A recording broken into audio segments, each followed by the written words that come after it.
You need to hear something right now, because if you truly take it in, the way you experience your life will never feel the same again. It may seem like everything is collapsing or that you are constantly falling behind while nothing you do is making a difference. It can even feel like your efforts are being ignored. But underneath all of that surface level appearance, something very different is actually unfolding.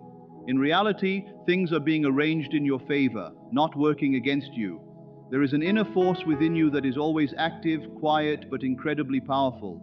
It is constantly working behind the scenes, aligning events, opening doors you cannot yet recognize, and shaping outcomes you once believed were out of reach.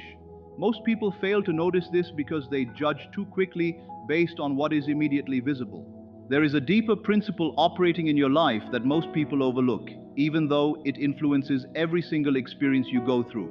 What appears in your outer world is never truly separate from you, and it is not happening at random. It is actually reflecting your inner state, mirroring the thoughts, emotions, and beliefs you consistently accept as true about yourself. Your circumstances, your challenges, your relationships, and your opportunities are all expressions of what is happening within you. We are often taught that life controls us, but in truth, it is our inner assumptions that shape the life we experience.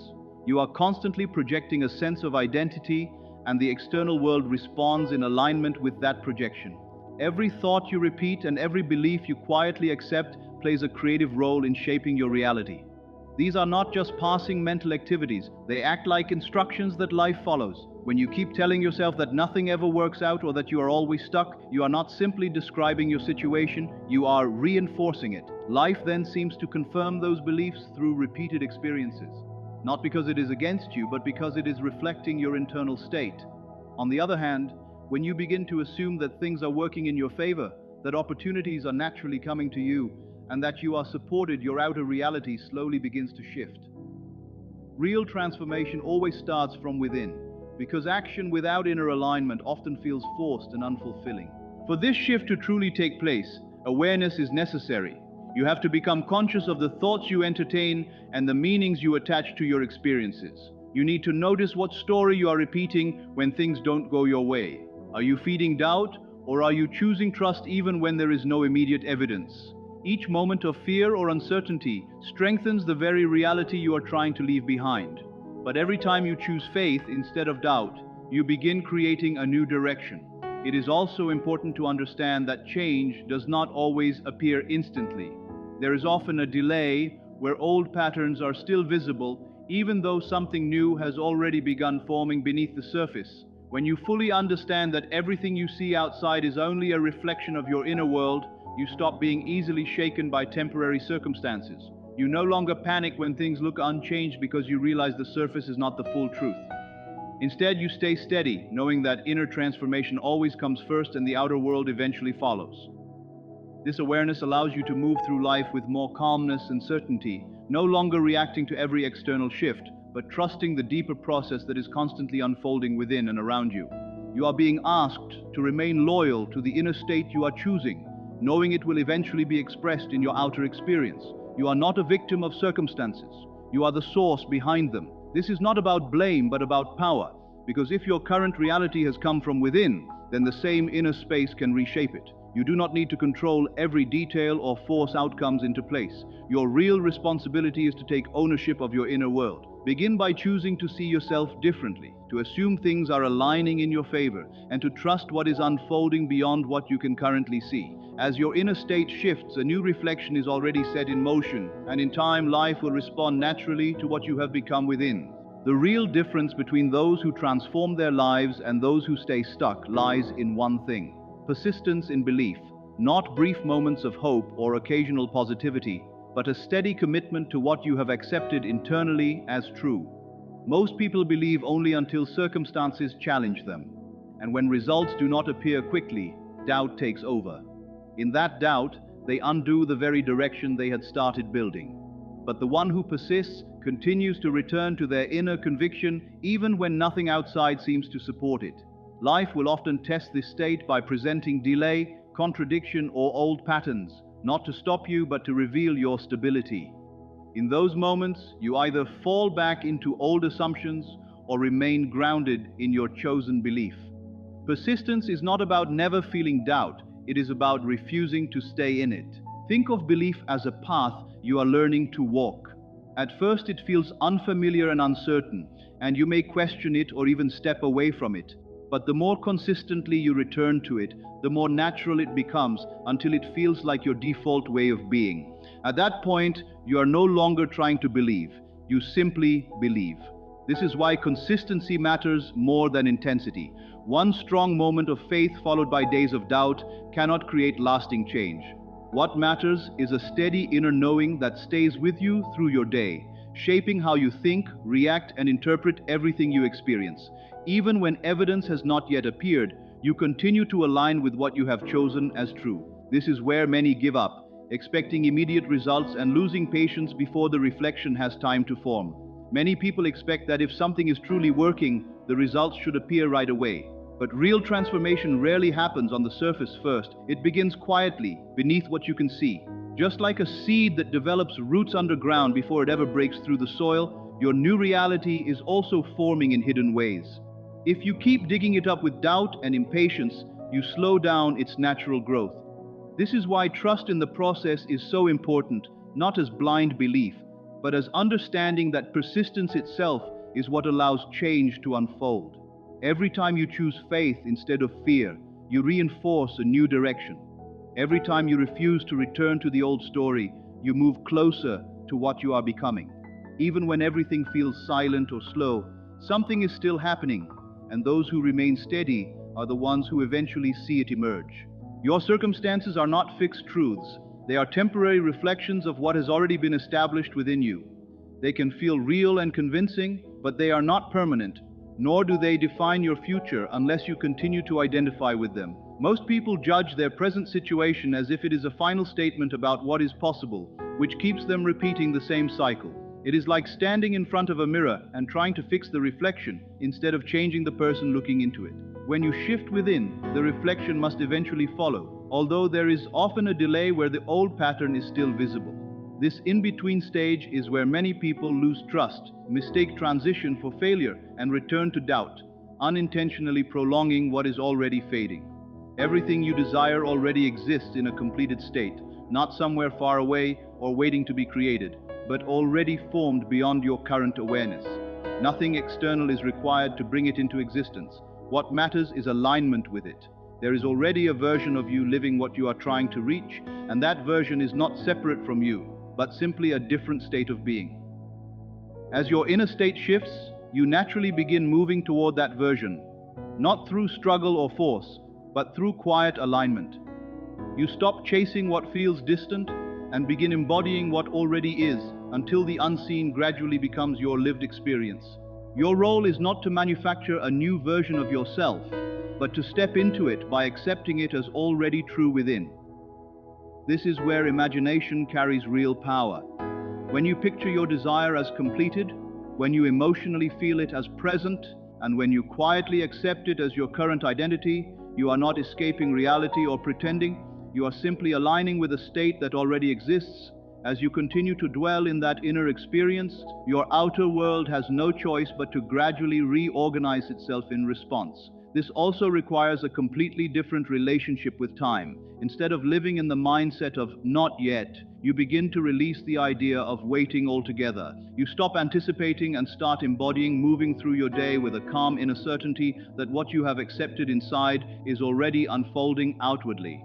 At this stage, you are no longer trying to force your future into existence. You are no longer acting from a place of lack or chasing something as though it is missing. Instead, you recognize that it is already complete in a deeper sense. Your focus shifts from trying to obtain to simply aligning with what is already yours in consciousness. This shift changes everything about how you think and act. You begin to operate from the identity of someone who already has what they desire, making choices and responding to life from that state rather than reaching toward it. There is a quiet confidence that develops here, not based on external proof, but on inner certainty. You trust the process, remain steady, and allow your outer experience to gradually reflect what has already been accepted within. What most people fail to realize is that this unfolding process is extremely sensitive to interruption, and the main interruption is doubt that is repeatedly entertained. It is not the passing thought that causes disruption, but the repeated return to uncertainty after moments of clarity. Many begin with inspiration and a strong sense of belief, but when their current reality does not immediately match their new assumption, they question everything. That questioning pulls them back into their old state, undoing the inner shift they had begun. This creates inconsistency, and it is that inconsistency, not lack of desire, that slows progress. The outer world always reflects the inner world with a delay, and if you misread that delay as failure, you reset the very process you were building. Doubt often shows up during the gap between your inner shift and what you see externally. It tries to pull you back into familiar thinking, back into what feels safe and proven by the senses. If you give in to it, you interrupt the transformation you started and end up repeating the old cycle. This is why your commitment has to be stronger than temporary emotions. You cannot let passing feelings decide your direction. Moments of uncertainty will come, and confidence will rise and fall. But the real question is where you return afterward. The goal is not to eliminate doubt completely, but to stop giving it authority. You may notice it, but you do not accept its story. You may feel it, but you do not follow it. Instead, you keep returning to your chosen belief until it becomes your natural state. Think of it like steady signal. There is something powerful about the decision to no longer return to your old way of thinking. When you choose that, you begin building inner stability, and that stability creates momentum in your life. It slowly shapes a new identity until it feels natural and unshakable. This is why you must protect your inner state and be careful about what you accept as true. Do not allow temporary circumstances to define you or pull you out of alignment. What you are seeing right now is not permanent, it is only a reflection of what has already been established within.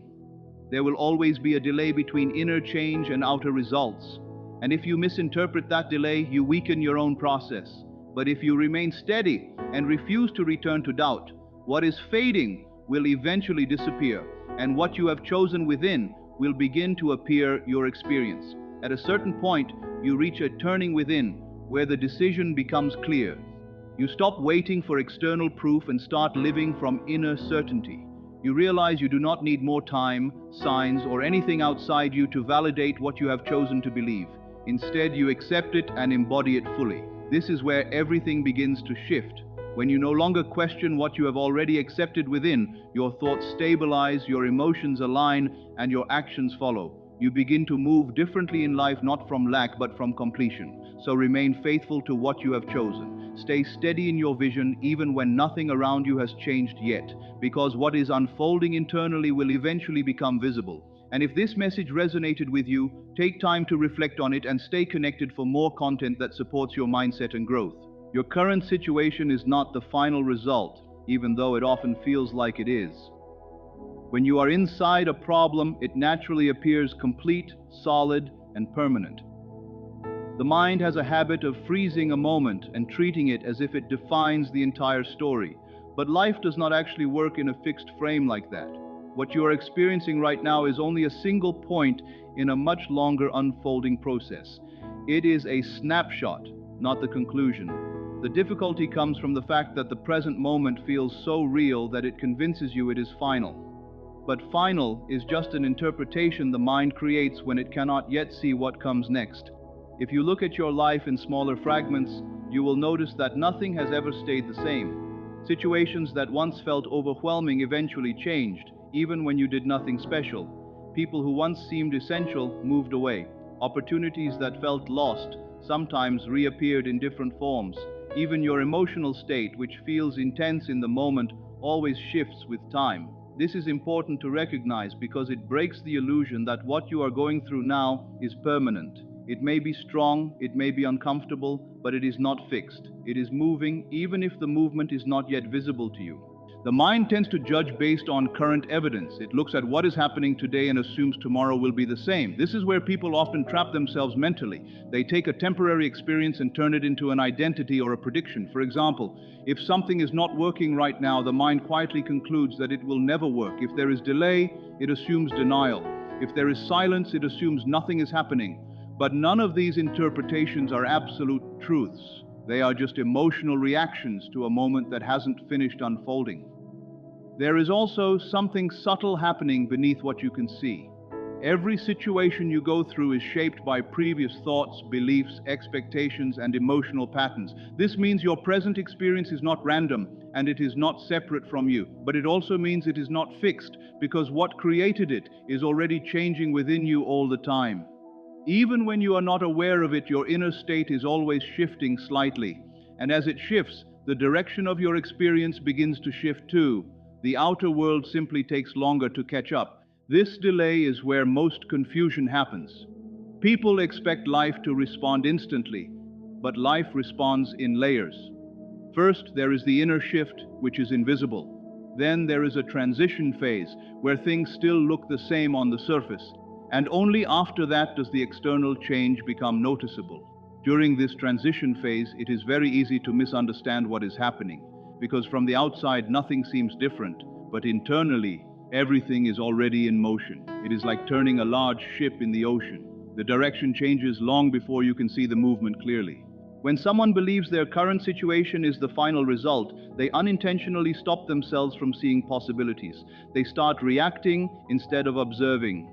They start closing doors mentally before life has a chance to open them physically. This reaction is usually based on fear or impatience, not truth. The feeling of "this is how it will always be" is not a fact, it is a state of mind. And states of mind are changeable, even if they feel convincing in the moment. Another important thing to understand is that emotional intensity does not equal permanence. Just because something feels heavy does not mean it is permanent. Just because something feels stuck does not mean it is unmoving. Emotions exaggerate the present moment. They magnify what is happening right now and make it feel larger than it actually is in the timeline of your life. But if you zoom out mentally, you will see that this moment is only one phase among many others you have already passed through. There is also a quiet tendency in people to treat current circumstances as a verdict on their worth or future. But circumstances are not verdicts. They are reflections of what has been active internally over time.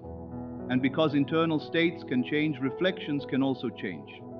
This is why no situation carries final authority over your life unless you keep giving it that authority through repeated attention and belief. When you stop seeing your present situation as final, something shifts internally.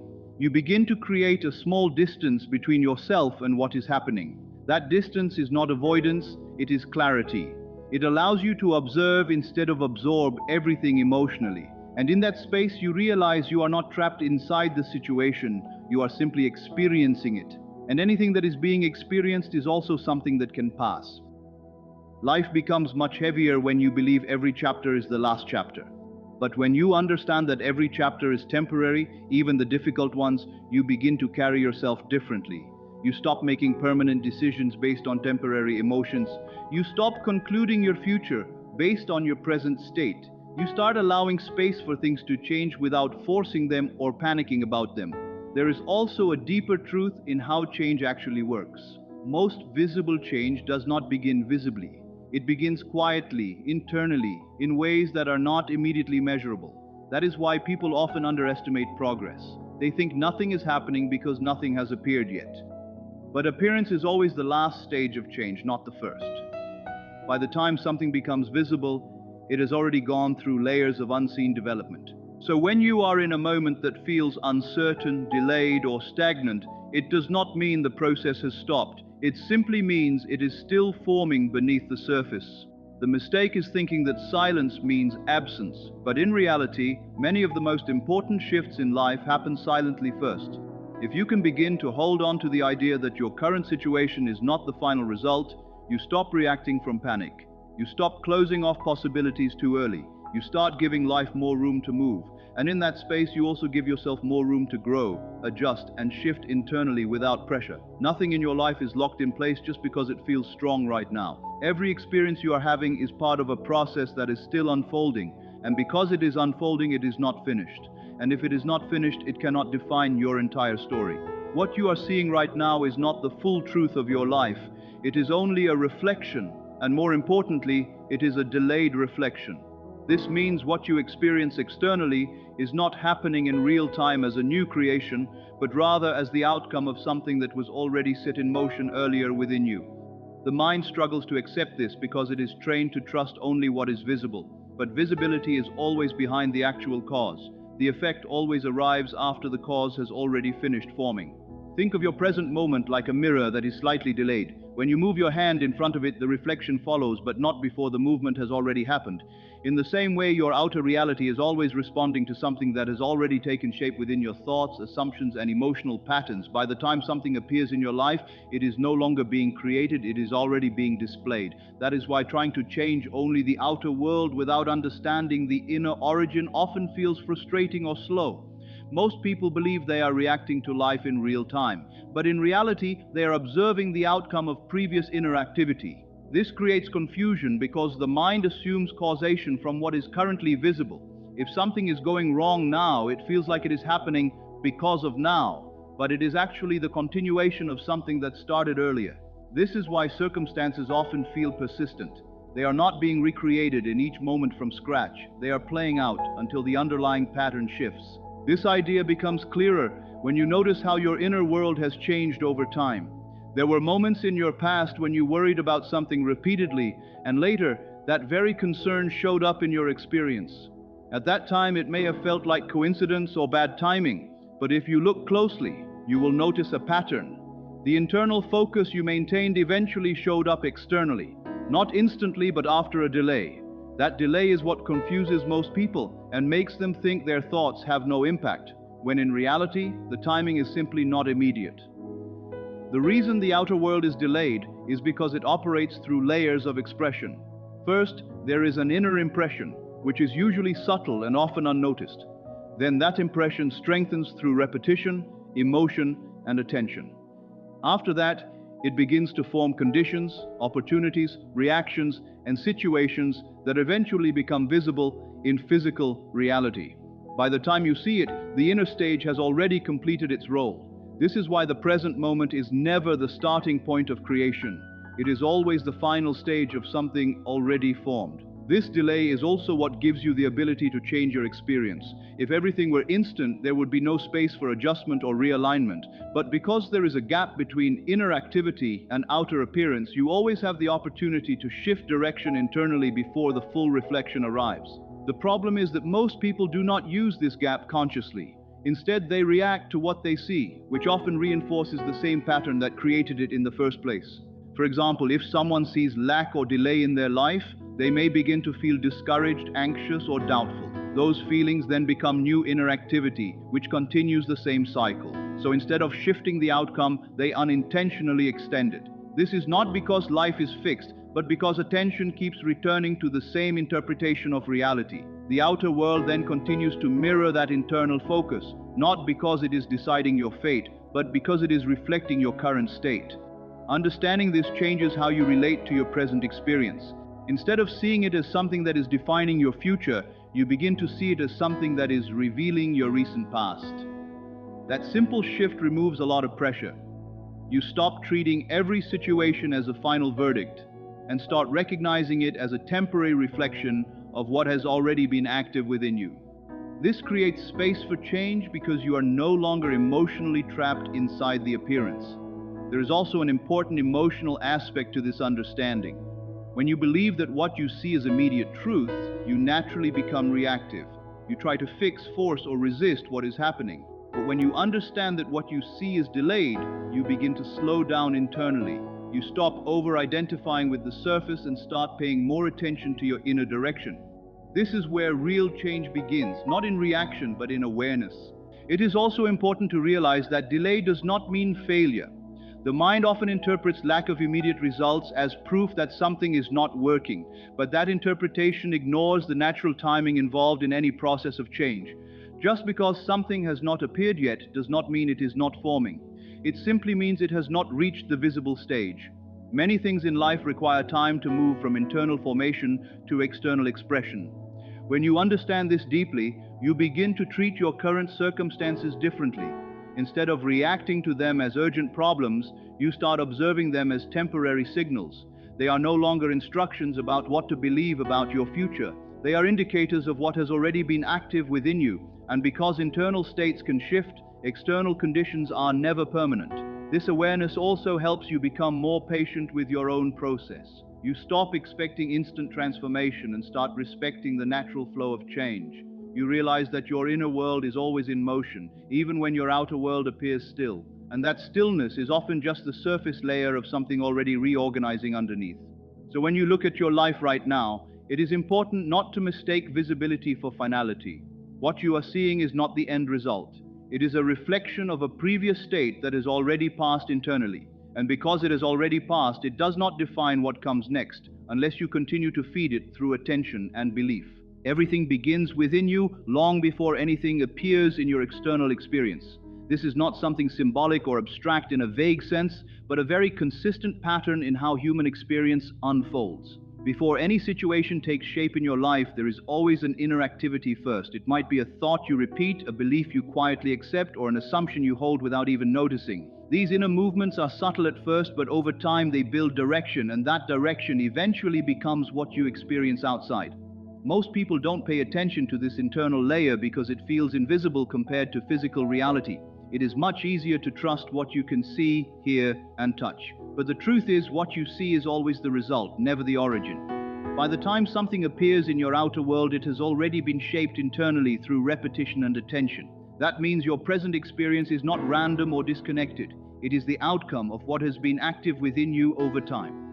Thoughts on their own may seem harmless, but when a thought is repeated often enough, it begins to form a pattern. That pattern becomes an expectation, and that expectation quietly turns into a belief. Once something is believed, it no longer feels like just a thought. It starts to feel like truth. And when something feels like truth internally, your perception begins to adjust itself around it. You start noticing things that confirm it, and you overlook things that don't. This is how inner assumptions slowly shape outer experience. Emotions also play a role in this process. When a thought carries emotional weight, it becomes more influential. It is not just information anymore. It becomes something you are more likely to act from, react from, and identify with. Over time, this emotional reinforcement strengthens the inner pattern even further. That is why two people in similar situations can experience completely different outcomes. It is not only about what is happening around them, but how they are internally interpreting and holding what is happening. This is also why your life can feel like it has certain repeating themes. It is not because life is fixed, but because certain inner patterns have been active for a long time. When a belief stays unexamined, it continues to express itself through similar experiences. Not because the external world is deciding your fate, but because your internal state is consistently setting the direction. The outer world simply follows that direction with a delay. This delay is very important to understand. Between an inner assumption and its outer expression, there is always a gap. That gap is where most confusion happens. People change how they think or feel, but they do not see immediate results, so they assume nothing is changing. But inner change and outer reflection do not move at the same speed. The inner shift happens first quietly and invisibly. The outer shift takes longer because it has to go through layers of unfolding before it becomes visible. Think of it like planting something in the ground. You don't see immediate growth above the surface, but that does not mean nothing is happening. Beneath the surface, something is adjusting, forming, and preparing. If you dig it up too soon because you don't see results, you interrupt the process. In the same way, when you change your inner state and then immediately doubt it because nothing has changed outside, you disrupt the natural unfolding. Most people unknowingly interrupt their own progress in this way. They begin with a new intention, a new belief, or a new way of thinking. For a short time, they feel aligned with it, but then they look at their external situation for confirmation. When they don't see it immediately reflected, they question whether it is working. That questioning becomes a return to the old inner pattern. And once they return to the old pattern, they reinforce the same cycle they were trying to move away from. This is why consistency inside matters more than visible change outside. The outer world is not a real-time measurement of your progress. It is a delayed expression of what has already been stabilized internally. If your inner state keeps shifting back and forth, the outer reflection will also appear inconsistent. But if your inner direction remains steady, even without external proof, the outer world eventually begins to stabilize in the same direction. There is also something important about identity in this process. You are always operating from a certain sense of who you are. That identity may be conscious or unconscious, but it is always present. When you repeatedly think in a certain way, that thinking reinforces identity. And when identity becomes stable, it naturally influences how you respond to life, what you expect, and what you allow. In this way, identity becomes the foundation through which experience is filtered. So when people try to change their lives only by changing actions, without changing inner identity, they often feel resistance. It is like trying to move in one direction while internally still aligned with another. That mismatch creates friction. But when inner identity shifts first, actions become more natural and aligned without forcing. You are no longer acting against yourself. You are expressing what you have already accepted within. This is also why awareness of your inner world is so important. If you are not conscious of the beliefs you are holding, they continue to operate automatically. You might think you are making new choices, but internally still be driven by old assumptions. Bringing awareness to this layer gives you the ability to interrupt patterns before they fully express externally. When you begin to see that everything starts within, your relationship with life changes.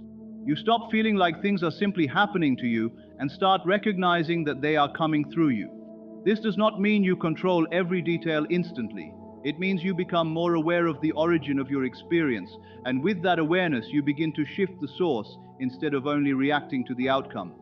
Over time, as your inner patterns become more intentional and consistent, your external experience starts to reflect that stability. Not immediately, not perfectly at first, but gradually and naturally. The outer world begins to reorganize itself around the inner state that you are consistently maintaining. This is why understanding that everything begins within is not just a concept, but a practical shift in perception. It changes where you place your attention, how you interpret your experiences, and how you respond to what you see. And most importantly, it gives you a sense of direction that is no longer dependent on immediate external confirmation, but rooted in internal awareness and consistency. Feelings often seem like the most important guidance system we have because they are immediate and intense. When something feels good, we trust it. When something feels bad, we assume it must mean something is wrong. But feelings are not instructions about your future, they are responses to your current inner state. They are feedback, not commands. The mistake most people make is treating emotions as final truth instead of temporary signals. A feeling is always the result of something that is already happening within you, usually a thought or assumption that has been activated. For example, if you think something is not working, that thought creates a certain emotional response. If you think something is uncertain or delayed, that also produces a feeling. The feeling then seems to confirm the thought, even though it was created by it in the first place. This creates a loop where thoughts produce feelings, and feelings are then used to justify the same thoughts again. This is why emotions can feel so convincing. They arrive with intensity, and intensity often gets mistaken for truth. But just because something feels strong does not mean it is accurate or predictive. Feelings are not designed to show you what is happening in the future. They are showing you how you are currently interpreting your situation. If your interpretation changes, your emotional response also changes. People often assume they must follow every feeling they have, especially uncomfortable ones. But if you did that, you would constantly be pulled in different directions throughout the day. One moment you might feel hope, the next moment doubt, then frustration, then relief. If feelings were truly guidance for action, they would be extremely unstable guidance. That is why relying on them as absolute truth creates confusion instead of clarity. What actually matters more than the feeling itself is the thought or assumption behind it. Feelings are secondary. They are like the surface waves of a deeper current. If you only focus on the waves, you miss what is actually creating them. When you begin to observe your emotions instead of immediately reacting to them, you start to see the connection between what you are thinking and how you are feeling. That awareness gives you more stability. It is also important to understand that feelings are temporary by nature. No emotional state stays forever. Even the strongest emotions eventually pass or shift into something else. This means they are not reliable indicators of permanence. A feeling of fear does not mean your situation is permanently fearful. A feeling of confusion does not mean your path is permanently unclear. It simply means that in this moment, your mind is holding a certain interpretation of your experience. When people treat emotions as absolute truth, they often end up changing direction too quickly. They feel uncertain, so they assume something is wrong. They feel discouraged, so they abandon their intention. They feel doubt, so they reverse their focus. In doing so, they end up constantly shifting between states instead of allowing one direction to fully develop. This creates instability in their experience, not because life is unstable, but because their inner responses keep changing course. A more steady approach is to notice feelings without immediately obeying them. This does not mean ignoring emotions or suppressing them. It simply means not giving them full authority over your decisions or beliefs. You can acknowledge that a feeling is present without letting it define your direction. You can observe it, understand it, and still choose to remain aligned with what you are consciously intending. This is where emotional discipline becomes important. Discipline in this sense is not about force or control, but about awareness and consistency. It is the ability to recognize, I am feeling this, but I do not have to turn it into a belief. That separation between feeling and belief is what creates inner stability. Without that separation, every emotional shift becomes a shift in identity and direction. There are also moments when feelings are not even connected to your current reality, but to past patterns. Sometimes an emotion arises because of old conditioning, memories, or repeated responses that have been stored over time. In those moments, the feeling is even less about your present situation and more about internal habit. If you mistake that for truth about your current life, you may misinterpret what is actually happening. When you begin to see feelings as indicators rather than instructions, your relationship with them changes. Instead of reacting automatically, you start to observe them with a bit of distance. You can say to yourself internally that this is how I am feeling right now, but it is not the final word on my situation. That small shift reduces emotional overwhelm and brings more clarity. Over time, as you stop reacting to every emotional wave, something interesting happens. Feelings become less controlling. They still arise, but they no longer dictate your direction as strongly. You begin to stay more consistent in your thinking and intention, even when emotions fluctuate. And that consistency is what allows deeper change to take place in your experience. It is also important to understand that calmness is not the absence of emotion. It is the ability to remain centered even when emotions are present. You do not need to eliminate feelings in order to move forward in life. You only need to stop treating them as final authority. When emotions are no longer in control, they become information rather than instruction. This shift takes practice because most people are used to reacting immediately to how they feel. But as awareness grows, you begin to notice a gap between feeling something and acting on it. In that gap, you have the ability to choose your response instead of reacting automatically. That choice is where real change begins. When feelings are no longer in charge, your inner world becomes more stable. And when your inner world is more stable, your perception of life becomes clearer. You are no longer constantly redirected by emotional fluctuations. Instead, you remain more anchored in your intention, even when temporary states arise. In the end, feelings are part of your experience, but they are not the foundation of your direction. They come and go, shift and change, but they do not define what is unfolding for you unless you allow them to. Understanding this allows you to move through life with more clarity, less reactivity, and a stronger sense of inner steadiness. Most people think progress happens through big, dramatic moments, but in reality, what shapes your life more than anything else is repetition. The same thoughts repeated, the same beliefs reinforced, the same inner conversations carried again and again. Persistence matters more than intensity because intensity fades quickly, but repetition builds structure in your mind and eventually in your experience. A single moment of strong motivation can inspire you, but it is what you return to daily that actually changes your direction. When someone becomes excited about a new idea or possibility, there is often a temporary surge of energy. In that moment, everything feels clear and possible. But soon after, that emotional high fades and ordinary thinking returns. This is where most people assume they have failed or that nothing is working. In reality, nothing has gone wrong. The only thing that matters is whether they return to their new direction after that emotional wave passes. Persistence is what continues the process when motivation is no longer present. Your mind naturally drifts between different states throughout the day. Sometimes you feel confident, sometimes uncertain, sometimes hopeful, sometimes doubtful. This movement is normal. The key is not to try to force yourself into a constant emotional state, but to decide which direction you consistently return to. If you return repeatedly to doubt, that becomes your dominant pattern. If you return repeatedly to trust or your chosen belief, that becomes your dominant pattern instead. The repetition is what builds stability. Think of it like walking on a path. At first, the path is not clear. It feels unfamiliar, and you may step off it many times without noticing. But every time you come back to it, the path becomes more defined. The ground becomes more familiar. Eventually, your movement becomes more natural in that direction. It stops feeling like effort and starts feeling like default. Persistence is what creates that sense of naturalness over time. The challenge most people face is inconsistency. They shift into a new way of thinking, but only temporarily.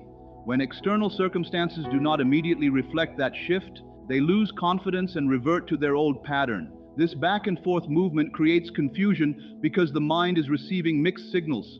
One moment it is moving in a new direction, the next moment it is pulled back into the old one. Without persistence, there is no stable foundation for change to build upon. Real change requires allowing enough time for a new pattern to settle. Just like physical habits take time to form, mental and emotional patterns also require repetition. You cannot expect a deeply rooted belief to dissolve instantly or a new one to become dominant after a single decision. The mind operates through familiarity. Whatever is most familiar becomes your default way of thinking and reacting. Persistence is what turns something unfamiliar into something familiar. This is why small, consistent choices matter more than occasional strong efforts. A person who calmly returns to their chosen belief every day, even in small moments, will eventually reshape their entire inner landscape. Not because they forced change, but because they stayed consistent long enough for new conditioning to form. Meanwhile, someone who occasionally feels inspired but does not maintain it will stay in the same cycle because there is no repetition strong enough to override the old pattern. There is also an important emotional aspect to persistence. It is not always exciting. In fact, it often feels ordinary. There is no constant sense of breakthrough or immediate reward. And because of that, many people underestimate it. They assume that if something is not producing visible results quickly, it is not working. But persistence works quietly. It builds internal structure before any external evidence appears. This is where patience becomes important, but not passive waiting. It is an active kind of steadiness where you continue aligning with your chosen direction even when nothing external is confirming it yet. That consistency is what allows inner change to stabilize. Without it, every new idea remains temporary and never becomes part of your identity. Your identity itself is shaped through repetition. The way you think about yourself is not formed in a single moment. It is formed through repeated thoughts over time. If you repeatedly think in a certain way, that becomes your natural sense of self. If you repeatedly return to doubt, that becomes familiar. If you repeatedly return to trust or confidence in your direction, that becomes familiar instead. Persistence determines which version of identity becomes dominant. Even when doubt appears, what matters is not the presence of doubt itself, but what you do afterward. Do you stay in it, or do you return to your chosen direction? That return is where power lies. One moment of doubt does not define your path, but repeatedly choosing doubt over your intention will eventually shape your experience. The same applies in reverse. One moment of faith is not enough on its own, but repeated return to it creates momentum. Over time, something subtle begins to happen. What once felt like effort starts to feel natural. You no longer have to remind yourself constantly. Your thinking begins to align more automatically with your chosen direction because repetition has done its work. The mind begins to default to the pattern it has experienced most consistently. This is why persistence is not about perfection. It is not about never having doubts or never slipping into old thinking. It is about not letting those moments define your direction.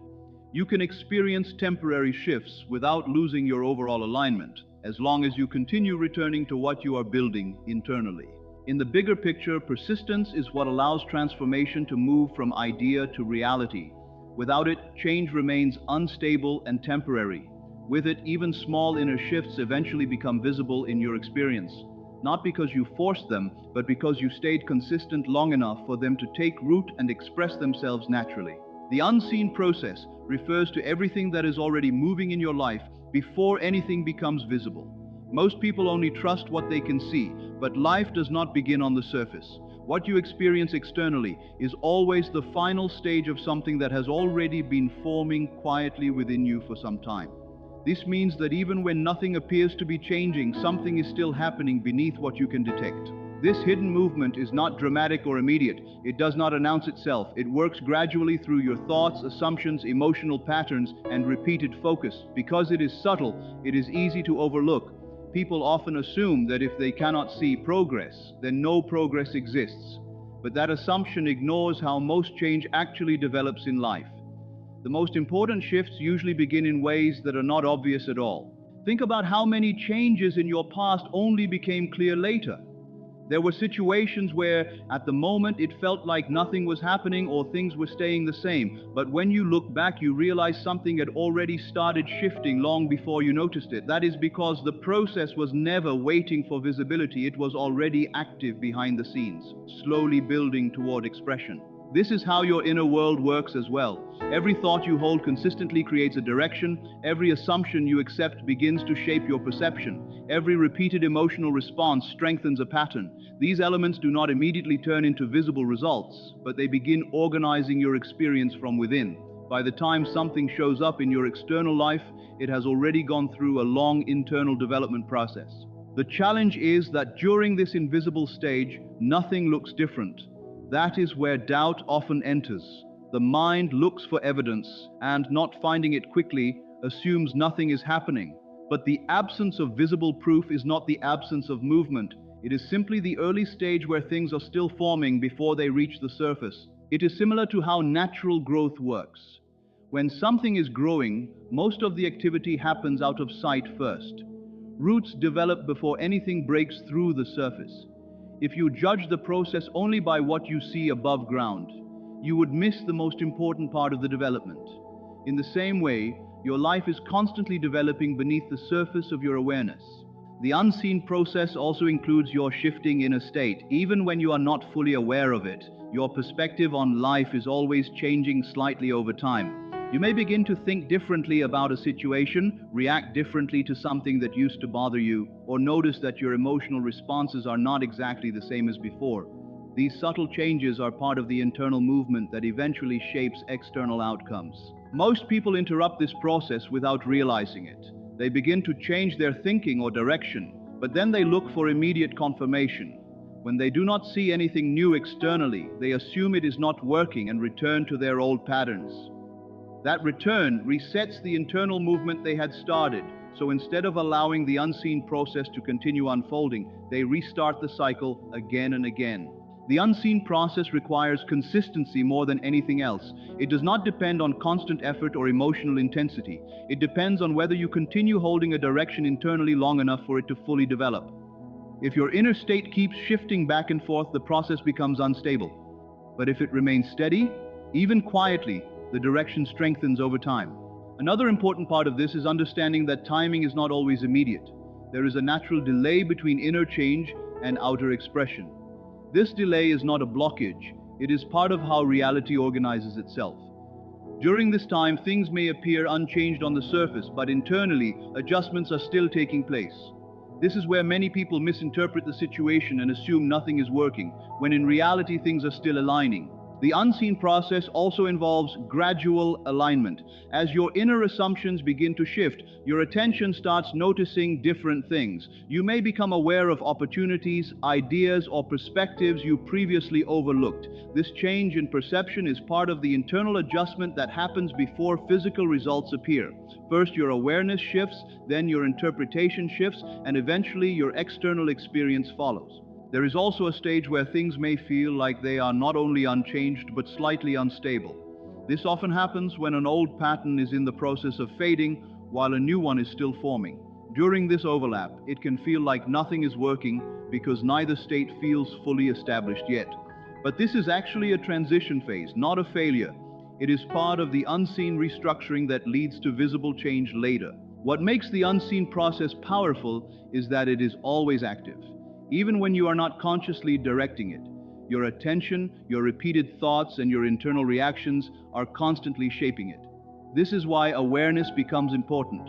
The more conscious you are of what you are reinforcing internally, the more aligned the unseen process becomes with the direction you actually want. However, even without perfect awareness, the process still continues. It does not stop just because you are unsure or distracted. It continues shaping your experience based on the dominant patterns within you. That is why small, consistent inner shifts matter more than occasional strong efforts. Over time, consistency builds direction, and direction builds results. When you begin to understand that so much is happening beneath the surface, your relationship with patience changes. Waiting becomes less about frustration and more about trust in the natural unfolding of things. You start to see that silence is not emptiness, delay is not denial, and stillness is not absence of progress. The unseen process is always active, always responding, always organizing. It does not need to be forced into existence. It only needs consistency in direction. And once that direction is steady enough, what was invisible eventually becomes visible in ways that feel natural and aligned rather than forced or sudden. Everything in your experience begins in consciousness before it ever takes physical form. This means that what you think of as reality is not actually the starting point, but the ending point of something that began in your awareness much earlier. Consciousness is not just awareness of life, it is the place where life is first shaped. Before anything becomes visible, it is first formed in thought, assumption, and inner acceptance. Most people live as if the outer world is the cause and their inner experience is the result. So if something happens outside, they believe it is making them feel a certain way. But in truth, it is the other way around. The outer world is always responding to what is already active within consciousness. That means your inner state is not reacting to life, it is actually organizing the experience of life before it appears to you. This is why two people can go through similar situations and still experience them completely differently. The event itself is not the full story. What matters more is the state of consciousness each person is carrying into that experience. One person may interpret something as failure, while another sees it as temporary delay. The external situation may be similar, but the internal foundation completely changes the experience. Consciousness works like a filter through which everything is interpreted. It is not passive. It is active all the time, shaping how you see, feel, and respond to everything around you. If your inner consciousness is dominated by fear or doubt, then your interpretation of events will naturally reflect that. If it is steadier and more aligned with trust or certainty, your interpretation of the same events will change completely. What people often miss is that consciousness is not fixed. It is not something you are stuck with. It is constantly shifting based on what you repeatedly focus on and accept. Every thought you return to, every assumption you hold, and every emotional reaction you reinforce contributes to the state of consciousness you operate from. Over time, this becomes your default way of experiencing life. This is also why change does not begin outside. It begins with a shift in consciousness. If consciousness remains the same, external circumstances may change temporarily, but the underlying experience remains similar. Real transformation happens when consciousness itself changes, because then the source of experience changes, not just the surface. Many people try to change their life by adjusting external actions first, but without a shift in consciousness, those actions often feel forced or inconsistent. It is like trying to paint a different picture on a canvas that is still being reshaped underneath. The real foundation is not the action itself, but the state from which the action is coming. When consciousness shifts, action becomes more natural because it is aligned with that inner state rather than contradicting it. Consciousness also determines what you notice in your environment. You do not perceive everything at once. You selectively notice things that match your current inner focus. This is why when you are worried about something, you start seeing more situations that seem to confirm that worry. It is not because new things are appearing, but because your awareness is tuned to that frequency of interpretation. In the same way, when your consciousness shifts towards something more positive or stable, your perception begins to filter reality differently. You begin to notice opportunities or possibilities that were always there but previously ignored. This does not mean reality itself changed instantly. It means your awareness of reality has shifted, and that shift eventually leads to different experiences. This is also why imagination is powerful. Imagination is not just fantasy or escape, it is the movement of consciousness into a different state of being. When you imagine something consistently and emotionally, you are not just thinking about it, you are placing your awareness into a different version of experience. Over time, this repeated inner focus begins to influence how you interpret and respond to your actual life. Consciousness also carries memory of patterns. If you have repeatedly experienced something in a certain way, your consciousness begins to expect that pattern. These expectations become automatic responses. Without awareness, you may continue reacting from old conditioning even when your outer situation is changing. That is why conscious awareness is necessary. So you are not simply repeating old patterns unconsciously.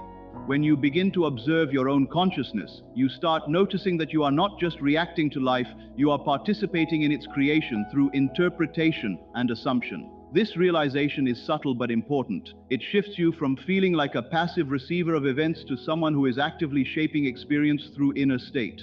This does not mean you control every external detail instantly. It means you influence the foundation from which those details emerge. Consciousness is not about forcing outcomes. It is about the state from which outcomes naturally unfold. When that state changes, the direction of experience also changes, even if slowly at first. There is also a deeper stability that comes from understanding this. Instead of feeling dependent on external conditions, you begin to recognize that the core of your experience is internal. This reduces the sense of helplessness that often comes from reacting only to outer events.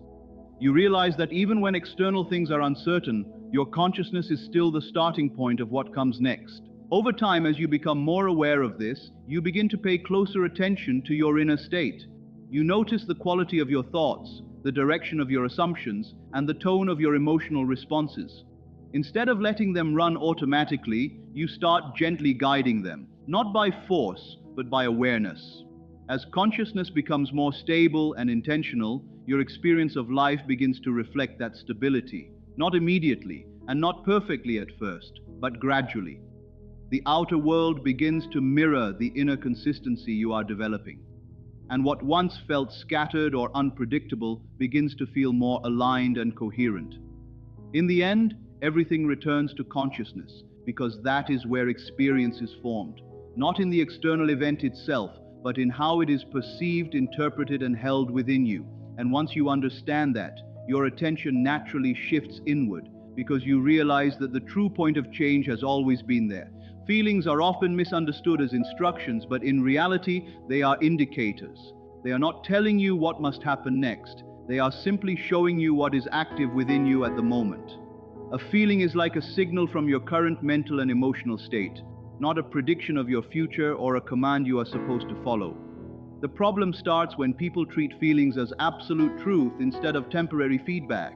Every feeling you experience comes from an underlying thought, assumption, or interpretation. You don't feel something randomly. Something inside you has already shaped that feeling, even if you are not fully aware of it. For example, if you feel uncertain, that feeling is coming from a thought of uncertainty. If you feel anxious, there is a mental narrative or expectation creating that emotional response. The feeling is the result, not the cause. Because feelings are immediate and strong, they often feel more real than thoughts. You can question a thought, but a feeling feels physical, present, and undeniable in the moment. This is why people tend to trust feelings more than the ideas behind them.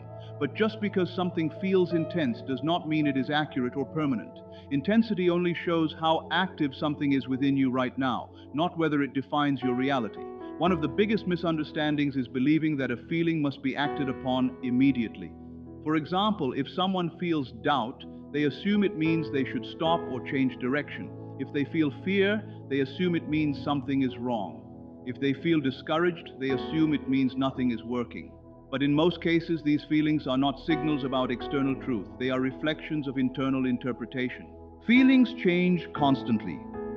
A person can feel worried in one moment and calm in the next without any external change happening. This alone shows that feelings are not fixed truths. They are fluid responses to shifting thoughts, attention, and internal focus.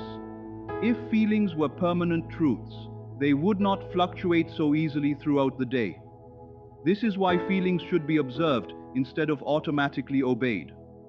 When you start observing your emotions, you begin to notice a gap between feeling something and reacting to it. In that gap, there is space to choose how you respond instead of being fully controlled by the emotion. Without that awareness, people often react immediately and later realize they acted from a temporary emotional state rather than a stable decision. It is also important to understand that feelings can be influenced by habit. If you have repeatedly thought in a certain way for a long time, your emotional responses become conditioned. That means you may feel certain emotions not because of your current reality, but because of old patterns of thinking. In that case, the feeling is more about memory than present truth. When people treat feelings as instructions, they often end up changing direction too quickly. A moment of doubt becomes a reason to abandon something. A moment of fear becomes a reason to avoid something. A moment of frustration becomes a reason to give up. But these emotions are temporary states, not final conclusions. Acting on them too quickly can lead to inconsistency in your life experience. A more balanced approach is to recognize the feeling without giving it authority. You can acknowledge that you feel something without assuming it is telling you what to do. For example, you might feel uncertain but still recognize that uncertainty is just a state, not a message about reality. This allows you to stay grounded instead of being pulled in different directions by every emotional shift. Feelings also tend to amplify whatever thought is currently active.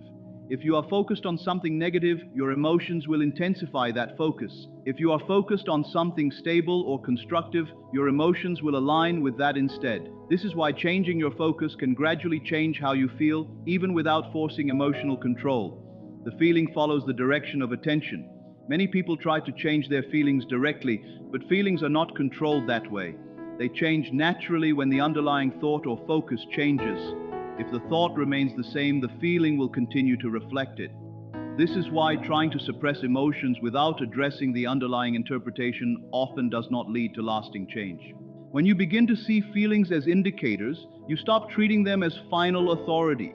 Instead of saying, "I feel this, so it must be true," you start recognizing, "I feel this, so something is active within me right now."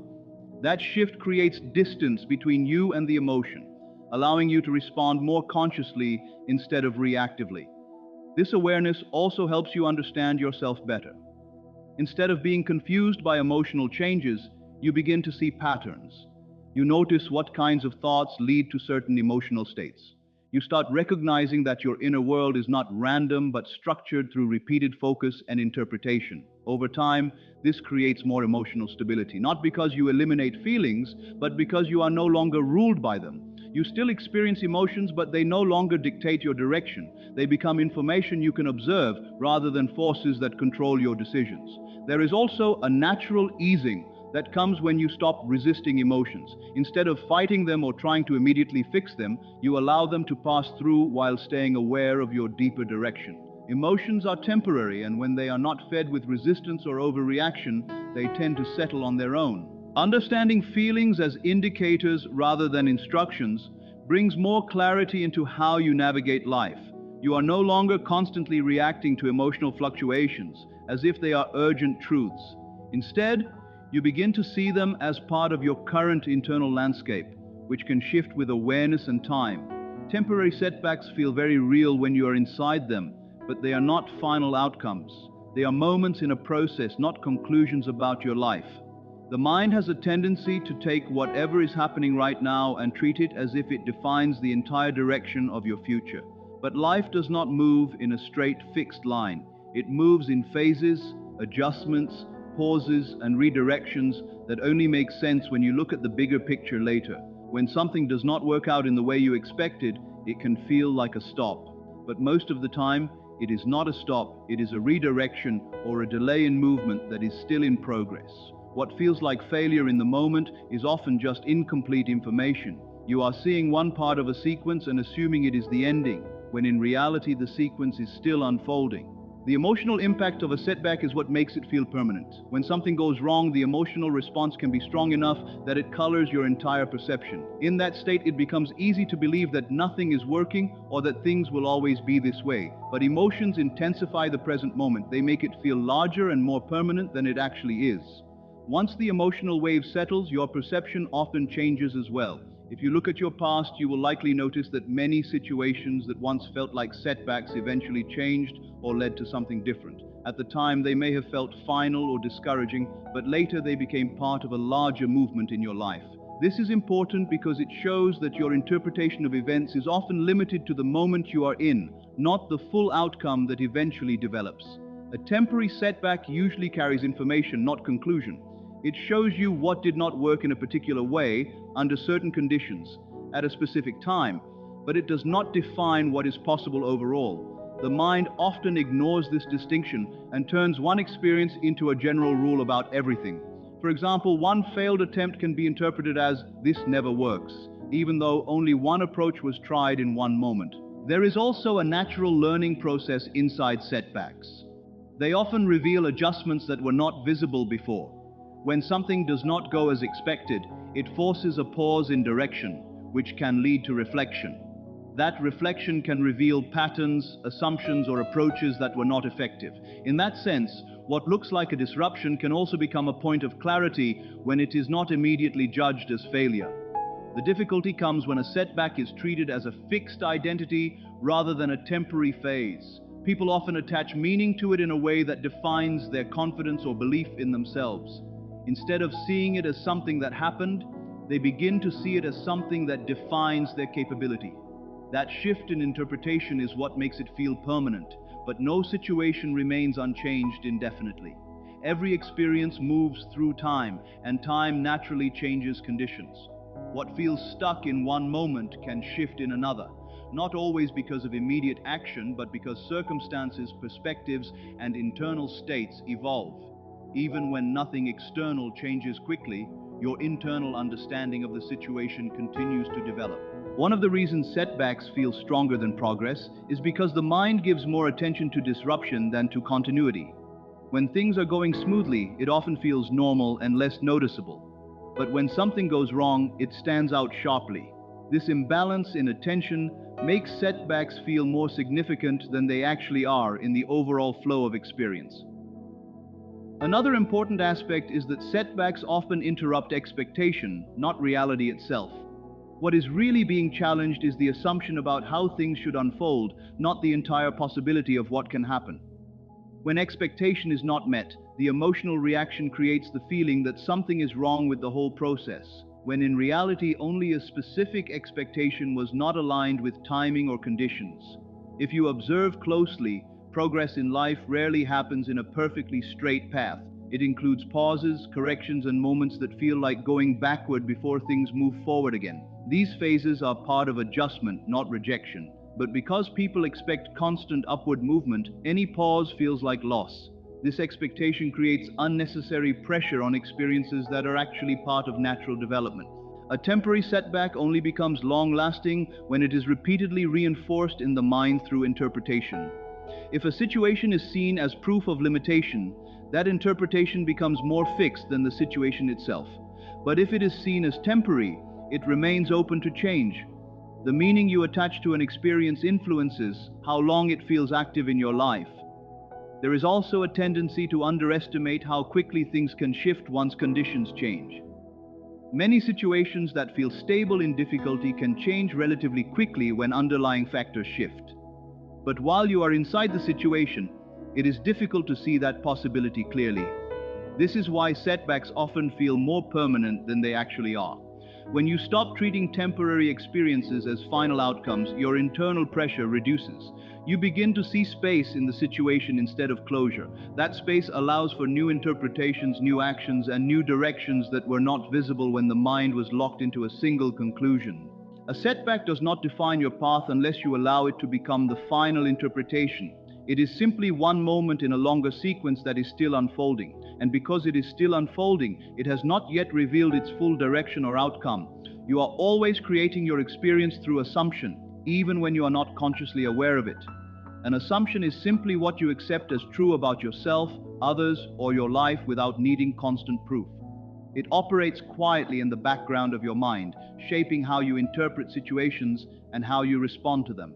Most people don't realize how powerful this is because assumptions feel natural, almost automatic, but they are constantly forming the direction of your experience. What you assume consistently becomes the lens through which you see everything. If you assume that things are difficult, you begin to interpret events in a way that confirms difficulty. If you assume that people don't understand you, you start noticing interactions that seem to support that belief.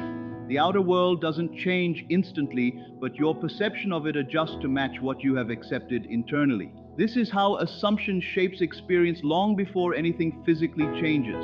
Assumptions are not always loud thoughts. In fact, the most powerful ones are often quiet and subtle. You may not even consciously think nothing works out for me, but if that feeling or expectation is active within you, it still functions as an assumption. Your mind does not need words to operate in a belief pattern. It only needs repetition of thought, emotion, and attention directed in the same direction. The important thing to understand is that assumption works continuously, not occasionally. It is not something you turn on and off. Every time you interpret a situation, you are reinforcing an assumption. Every reaction you have carries an underlying belief about how life works or how things are for you personally.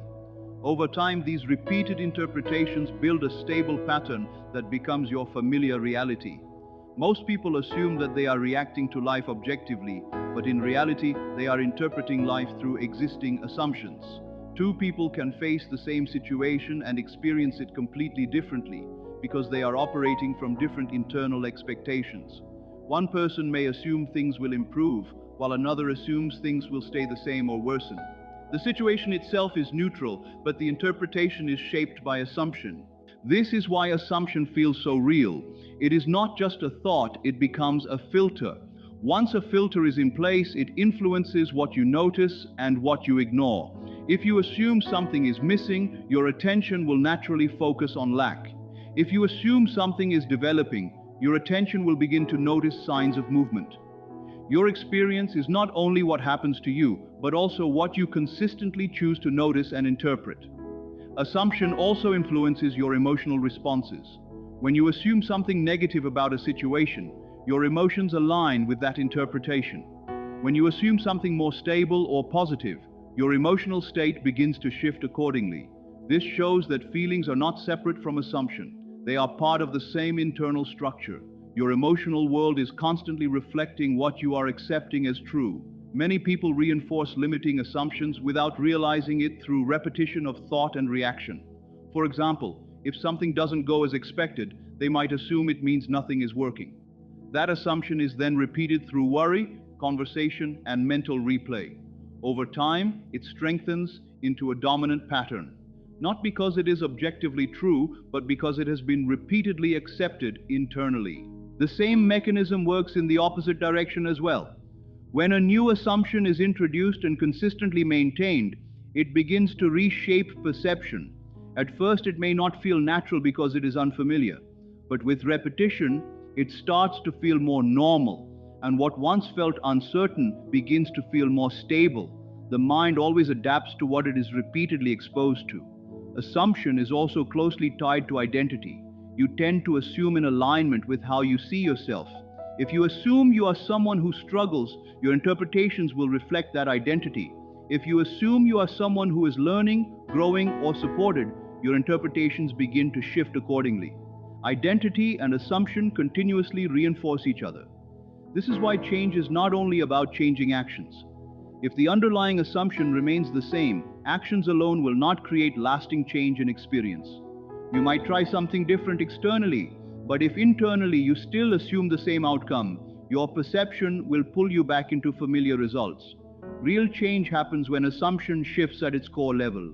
It is also important to understand that assumptions are not always based on current reality. Many of them come from past experiences, repeated narratives, or emotional impressions.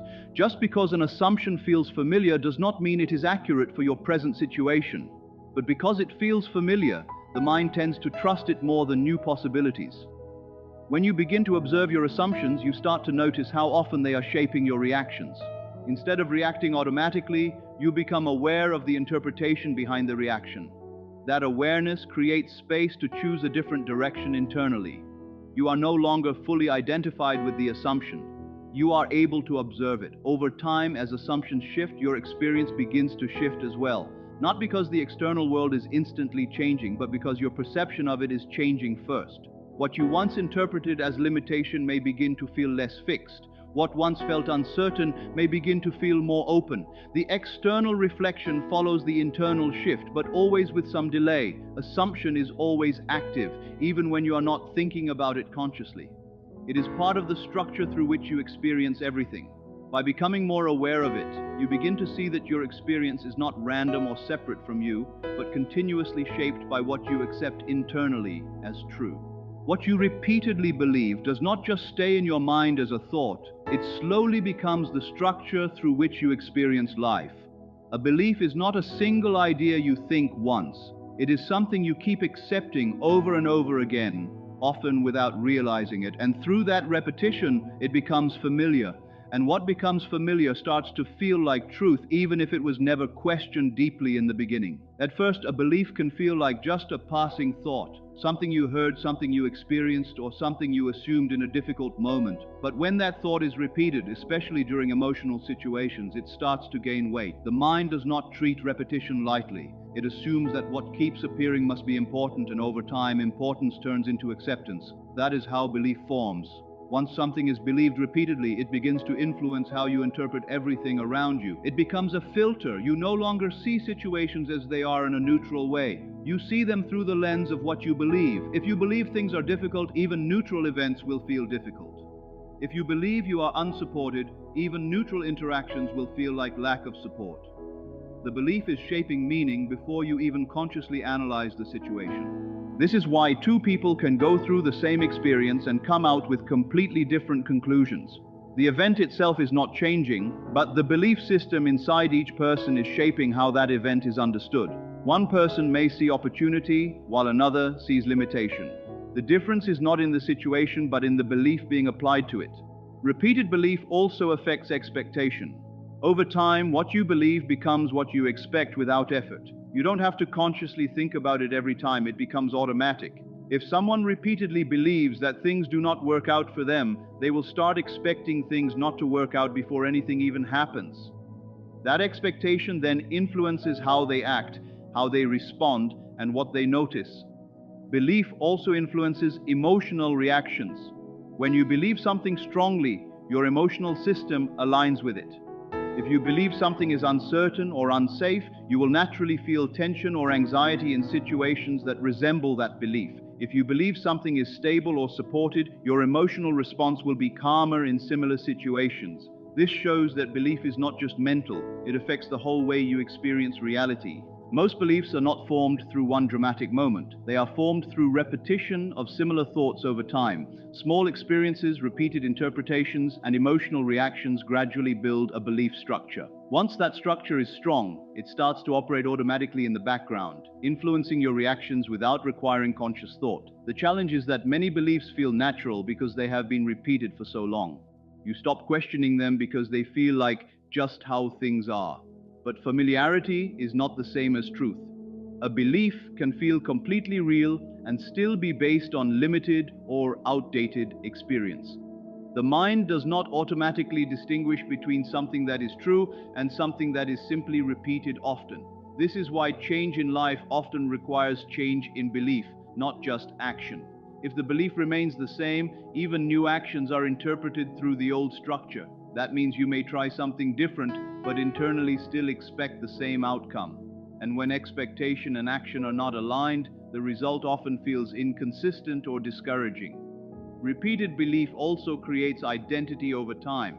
If you consistently believe certain things about yourself, that becomes your sense of who you are, not because it is fixed, but because it has been reinforced so many times that it feels stable. You begin to operate from that identity automatically, without questioning whether it is fully accurate or not.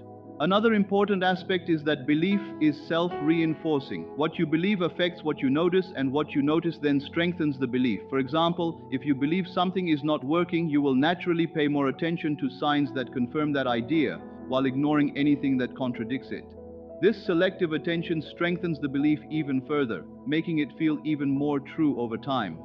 This cycle can continue for a long time if it is not consciously observed. But the moment you begin to notice the belief itself, something changes. You start to see that your experience is not purely external, but shaped by an internal structure that has been built through repetition. That awareness creates space between you and the belief, instead of complete identification with it. When a belief is no longer blindly accepted, it loses some of its automatic power. You begin to question whether it is truly accurate or simply familiar. That questioning is important because it allows new possibilities to enter. Without questioning, the mind continues operating within the same boundaries, even if those boundaries are limiting. Changing belief is not about forcing yourself to think differently once or twice. It is about repeated exposure to a new way of thinking until it becomes more natural than the old one. The mind slowly adjusts based on what is consistently reinforced. This is why persistence in a new direction matters more than intensity. A strong moment of change is not enough if it is not maintained. Over time, as new beliefs are repeated and old ones are no longer reinforced as strongly, the internal structure begins to shift. Your interpretations start to change. Your expectations begin to adjust. Even your emotional responses slowly align with the new direction. This does not happen instantly, but it does happen gradually through consistency. What you repeatedly believe eventually becomes the background from which you operate. It influences how you see opportunities, how you respond to challenges, and how you interpret your progress. And because it operates continuously, even small shifts in belief can lead to noticeable changes over time in how you experience life. Waiting is one of the most misunderstood mental habits because it feels harmless on the surface, but internally it creates a very specific state of separation. When you are waiting for something, your attention is constantly placed in a position where your desire is seen as not yet present. That not yet becomes your dominant inner experience, even if you are trying to stay positive. So instead of living from the feeling of having, you are repeatedly reinforcing the feeling of lack. The mind naturally organizes time into past, present, and future. Because of this structure, it becomes very easy to place what you want into the future category. Once something is mentally placed in the future, your entire inner system starts relating to it as something distant. Even if you think about it often, the emotional tone underneath it is usually anticipation rather than presence. That subtle difference is what creates the feeling of waiting. Waiting also creates an internal gap. In that gap, your attention is constantly divided. Part of you is focused on what you want, and another part is focused on the fact that it is not here yet. This division creates tension. You are no longer fully present in your current experience, but you are also not fully experiencing your desired state. You are suspended between two positions, which creates frustration over time. This is why waiting often feels emotionally heavy, even when nothing is actively wrong. It is not the situation itself that creates pressure, but the mental positioning around it. When you are waiting, you are indirectly confirming that your current reality is incomplete. That sense of incompleteness becomes your ongoing inner background, even if you try to think positively on the surface. Another important aspect of waiting is that it keeps your attention focused on absence. Whatever you wait for becomes something you are constantly measuring against your current reality. You look at your present situation and compare it to what is not here yet. That comparison strengthens the sense of distance between where you are and where you want to be. The more you compare, the more real that distance feels. Waiting also influences behavior in subtle ways. When you are in a waiting mindset, your actions often carry hesitation or dependency. You are not fully moving from a place of completion, but from a place of expectation. This can affect how naturally you respond to opportunities or situations, because part of your attention is still locked onto the idea of something missing. There is also an emotional dependency that develops with waiting. The mind begins to measure progress based on external confirmation. So instead of feeling stable within yourself, your emotional state becomes tied to whether something has arrived or not. This creates fluctuation because external conditions are not always immediately visible or predictable. One of the deeper effects of waiting is that it reinforces the idea that fulfillment exists somewhere outside of your current experience. Even if you are working towards something meaningful, the waiting mindset keeps telling you that your present moment is not enough. Over time, this can reduce your sense of engagement with what is already here. When waiting becomes a habit, it also slows down your sense of internal movement. You stop fully inhabiting your present direction because your attention is always slightly ahead. This creates a feeling of delay, not necessarily because life is slow, but because your awareness is constantly projecting forward instead of fully engaging where you are. The shift away from waiting begins when you change your relationship with time. Instead of seeing your desire as something ahead of you, you begin to relate to it differently internally. This does not mean ignoring reality or pretending something is physically present when it is not. It means changing the inner position from anticipation to alignment. Alignment is different from waiting because it does not depend on external confirmation. In alignment, your inner state is no longer centered around absence. Instead, it is centered around acceptance of a direction already chosen internally. That shift removes the constant sense of not yet and replaces it with a more stable inner experience. When waiting is reduced, your attention becomes more unified. You are no longer split between present reality and future expectation in the same way. This allows you to engage more fully with your current life while still holding your direction internally. There is less emotional friction because you are not constantly comparing what is with what is missing. It is also important to understand that waiting often comes from uncertainty. When something feels uncertain, the mind naturally tries to hold on to it through anticipation. But that anticipation does not resolve uncertainty. It only keeps you focused on it. The more you wait, the more you reinforce the feeling that something is unresolved. When people stop waiting, they often describe a sense of inner relief. Not because anything external has changed immediately, but because the internal tension of "not here yet" begins to dissolve. That shift allows a more stable emotional baseline to form, which changes how they experience their daily life. The absence of waiting does not mean absence of desire. Desire can still exist, but without the pressure of distance. You can move towards something without constantly feeling separated from it. This creates a more natural flow of thought and action, where you are no longer chasing or holding back emotionally. In practical terms, removing the habit of waiting means redirecting attention back to your present experience instead of constantly projecting forward. It means reducing the internal repetition of when will it happen and replacing it with a more settled inner focus. Over time, this changes the emotional tone of your entire experience. The key understanding is that waiting is not neutral. It is an active mental position that shapes how you feel, think, and interpret your reality. Once you see that clearly, you begin to notice how often you may be placing yourself in that state without realizing it. And with that awareness, the need to wait gradually loosens, allowing a more grounded and present way of experiencing life to emerge. Living from the end means shifting your awareness away from what is missing and placing it into what is already fulfilled. It is not about ignoring reality or forcing yourself to believe something physically false. It is about changing the inner position from which you experience your life. Instead of thinking of your desire as something ahead of you in time, you begin to relate to it as something already complete within your awareness. Most people live from the beginning of desire. That means they start with lack. They notice something they want, and immediately the mind places it in the category of "not here yet." From that position, everything they think and feel is shaped by distance. They are always moving towards something, always trying to reach a state that feels separate from them.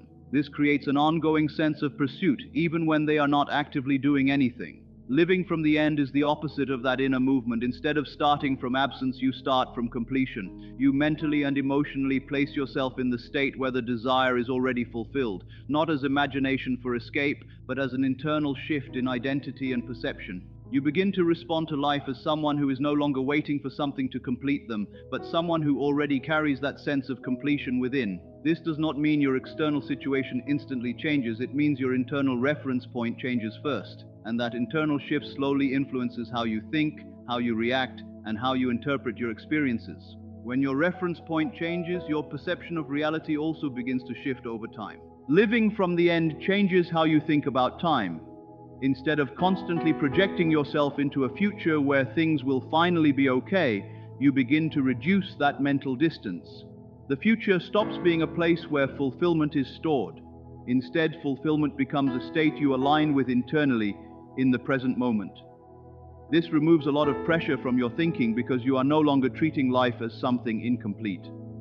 One of the biggest changes that happens when someone starts living from the end is in their emotional state. When you're always focused on something not yet achieved, your emotions tend to reflect anticipation, frustration, or impatience. But when you shift inwardly into a sense of completion, your emotional tone becomes more stable.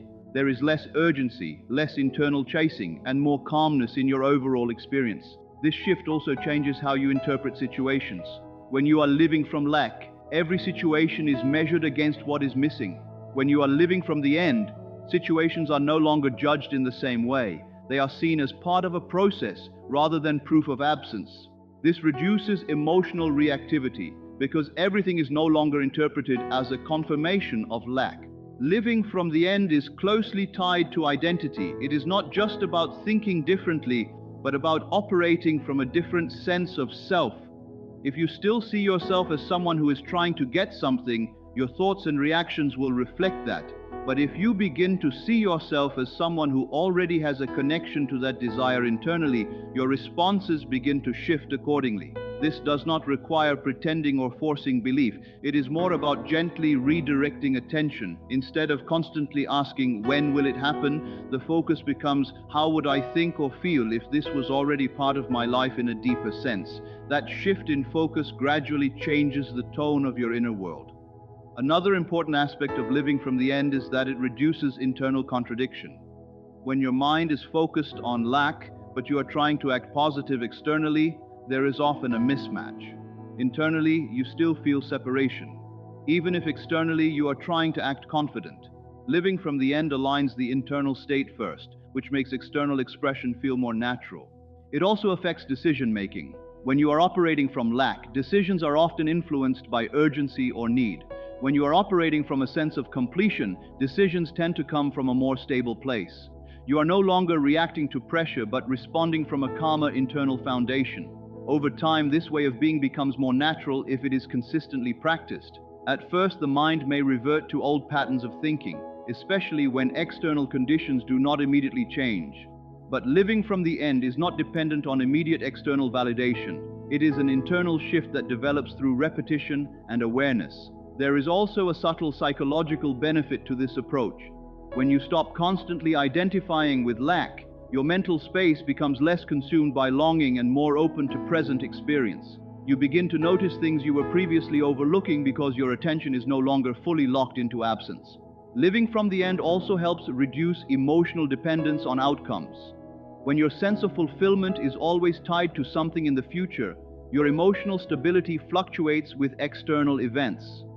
But when you begin to feel a sense of inner completion first, you are no longer entirely dependent on external confirmation to feel grounded. This does not mean you lose desire or motivation. It means your motivation no longer comes from emptiness, but from alignment.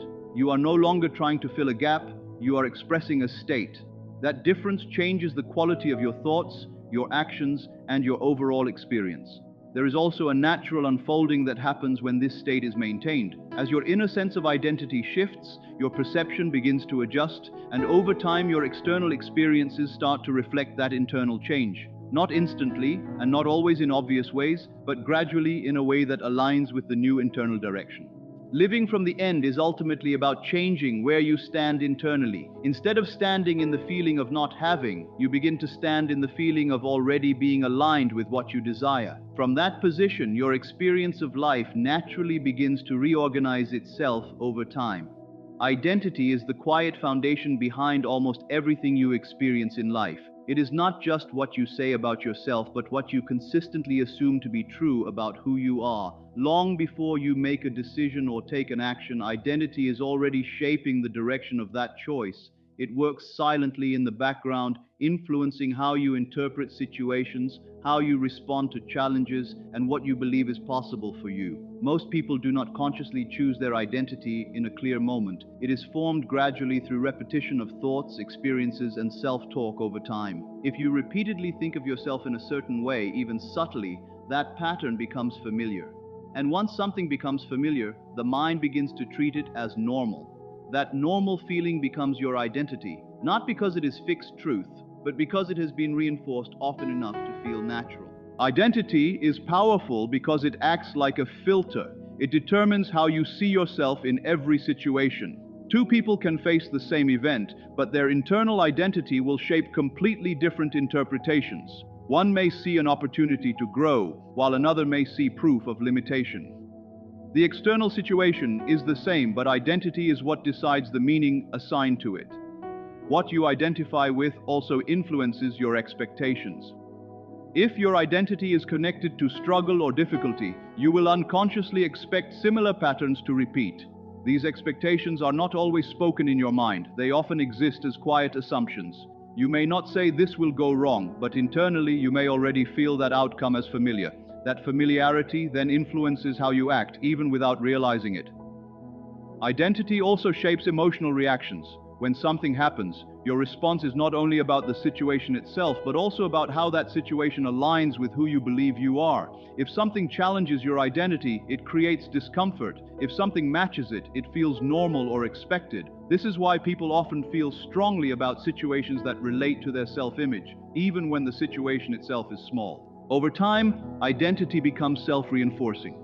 The way you see yourself influences your behavior, and your behavior then reinforces the same self-image.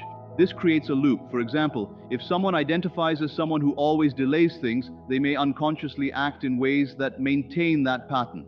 Then the results of that behavior seem to confirm the identity, strengthening it further. It becomes a cycle that continues unless consciously observed. Most limitations people experience are not fixed traits, but repeated identities that have gone unchallenged. These identities feel real because they have been lived for a long time, but they are still based on patterns of thought and interpretation. They are not permanent structures even though they feel stable. The stability comes from repetition, not from truth. Identity also influences what you allow yourself to consider possible. If something does not align with your current self-image, your mind may automatically reject it or feel resistance toward it.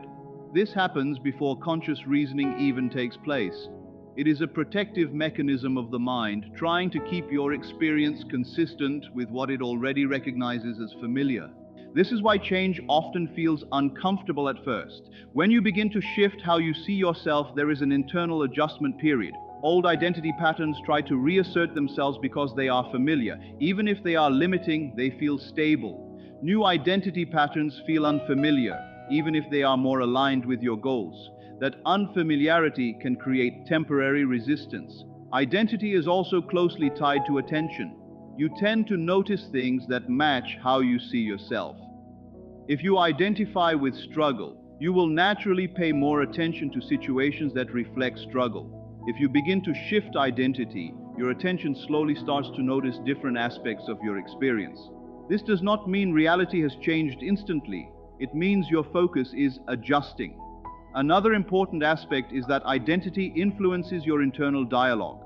The way you talk to yourself internally often reflects the identity you are operating from. That internal conversation reinforces your sense of self continuously throughout the day. Even small, repeated thoughts contribute to strengthening that identity pattern over time. Because identity is built through repetition, it can also be reshaped through repetition. It does not require sudden or dramatic change. Instead, it shifts gradually through consistent internal direction. When you begin to repeatedly think and respond in alignment with a new way of seeing yourself, the old identity slowly loses its dominance. This process is not about forcing a new personality or pretending to be someone else. It is more about gradually loosening the grip of an old self-image and allowing a new one to become more natural. At first, there may be moments where the old identity feels stronger, especially under stress or uncertainty. But over time, consistency in a new direction begins to change what feels normal. As identity shifts, your perception of challenges also changes. What once felt overwhelming may begin to feel more manageable. What once felt impossible may begin to feel more open. This is not because external reality has immediately transformed, but because your internal reference point has moved. And when your reference point moves, everything is interpreted differently. Identity is also what determines how persistent you are in any direction. If you see yourself as someone who gives up easily, you are more likely to stop when things become difficult. If you begin to see yourself as someone who continues despite uncertainty, your behavior naturally adjusts to match that. The action follows the identity, not the other way around. Over time, identity becomes the foundation from which all other experiences are interpreted. It quietly shapes your expectations, your reactions, your decisions, and your emotional responses. And because it operates continuously, even small shifts in identity can lead to noticeable changes in how you experience your life. When identity begins to shift at a deeper level, your outer experience gradually reflects that change. Not immediately and not perfectly at first, but slowly and consistently.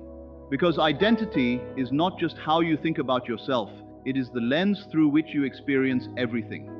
Resistance is one of those inner experiences that feels like it is blocking your progress, but in reality, it is more like an internal friction between an old way of being and a new direction you are trying to step into. It is not something outside of you stopping things from happening. It is the mind trying to hold on to familiar patterns while something new is being introduced internally. That tension is what you feel as resistance. Whenever you try to shift your thoughts, your assumptions, or your sense of identity, the mind does not immediately accept the change. It prefers what is familiar, even if what is familiar is uncomfortable. Familiarity creates a sense of stability, and the mind is built to prioritize stability over change. So when you introduce a new way of thinking or a new belief about yourself, the mind often responds by pushing back. This pushback does not always appear as a strong or dramatic reaction. Sometimes it is subtle. It can show up as doubt, distraction, hesitation, or a quiet feeling that something is not quite right. Other times it feels like emotional heaviness or a tendency to return to old thinking patterns without even realizing it. All of this is part of resistance trying to restore what it considers normal. Resistance often becomes more noticeable when you are trying to change something meaningful in your life. The more important the shift feels internally, the stronger the old patterns tend to react. This is because deeper beliefs are being challenged. When a long-held assumption is questioned, the mind does not let go easily. It tries to bring you back to what it already knows. What makes resistance confusing is that it can feel like something is going wrong. But resistance itself is not a sign of failure. It is a sign that something is changing at a deeper level. If nothing inside you were shifting, there would be no resistance. It only appears when there is movement away from old patterns. A common misunderstanding is to interpret resistance as a reason to stop. When doubt appears or things feel uncomfortable, people often assume they are on the wrong path. But in most cases, resistance is not pointing to wrong direction. It is pointing to unfamiliar direction. The mind confuses unfamiliarity with danger or mistake, even when nothing is actually wrong. Resistance also feeds on attention. The more you focus on it as a problem, the stronger it feels. When you constantly analyze why you feel resistance or try to eliminate it immediately, you often end up strengthening it. This is because attention gives energy to whatever you are focused on, even if the focus is negative. There is also an emotional layer to resistance. When you are trying to shift into a new way of being, there is often an emotional attachment to the old one. Even if the old patterns were not comfortable, they are known. The unknown feels uncertain, and that uncertainty creates hesitation. So part of resistance is simply the mind adjusting to unfamiliar emotional territory. Another important aspect is that resistance often appears strongest right before change begins to settle. When a new belief or direction is being introduced, there is usually a transition period where both the old and new patterns are active at the same time. This overlap creates internal conflict. It can feel like inconsistency or confusion, but it is actually part of adjustment. During resistance, people often experience mixed signals internally. One part of the mind wants to move forward, while another part pulls back. This creates a sense of being stuck in between two states. That in-between feeling is not permanent, but while you are in it, it can feel like nothing is moving. In reality, internal restructuring is happening. Resistance also shows up through repetition of old thoughts. Even when you try to think differently, the mind may automatically return to familiar narratives. This does not mean the new direction is not working. It simply means the old patterns are still active and have not yet fully dissolved. Over time, with consistency, their influence weakens. One of the key misunderstandings about resistance is believing it must be completely removed before progress can happen. In reality, resistance does not need to disappear for change to occur. It only needs to not be followed. You can feel resistance and still continue in a new direction internally. The presence of resistance does not cancel movement. Resistance also often becomes stronger when you try to force change. The more pressure you apply internally, the more the mind pushes back. This is because force creates internal conflict. Instead of allowing adjustment, force creates tension. And that tension is what intensifies resistance. When emotional state is unstable, experience tends to feel unpredictable. Small events can feel amplified, and neutral situations can feel more significant than they are. But when emotional state becomes more stable, experiences are processed with less distortion. This does not mean challenges disappear, but your interpretation of them becomes less extreme. One of the key misunderstandings is believing that emotional state must always match external circumstances. People often assume that difficult situations require a negative emotional response, or that good situations should always produce positive emotions. But emotional state does not have to follow external events. It can be observed and influenced independently. When you begin to become aware of your emotional state, you start noticing patterns in how it shifts throughout the day. You may see how certain thoughts trigger certain emotional tones or how certain environments influence your internal experience. This awareness creates space between you and the automatic reaction, allowing you to respond more consciously rather than react unconsciously. Emotional state also influences persistence. When your internal state is aligned with stability or direction, it becomes easier to stay consistent in your thoughts and actions. When emotional state is unstable, it becomes harder to maintain consistency because reactions tend to override intention. This is why emotional awareness plays such a central role in inner stability. Over time, as emotional awareness increases, you begin to recognize that your experience of life is not just about what is happening externally, but about how those events are processed internally. And because emotional state is flexible, it becomes clear that your experience is also flexible. It is not fixed by circumstances, but shaped continuously by the internal state you are operating from. Time is often experienced as something external, something moving independently of you. But in actual experience, time is deeply connected to your inner state. It is not just the ticking of moments on a clock, but how those moments feel and are interpreted by your mind. The same hour can feel very different depending on your emotional condition, your focus, and your level of engagement with life. When your attention is fully engaged in something meaningful or absorbing, time tends to feel faster. You may look back and feel like hours passed quickly without much awareness of them passing. On the other hand, when your mind is restless, uncertain, or focused on waiting, time can feel slower and heavier. This shows that time is not experienced in a fixed way. It is filtered through consciousness. Inner state plays a central role in how time is perceived.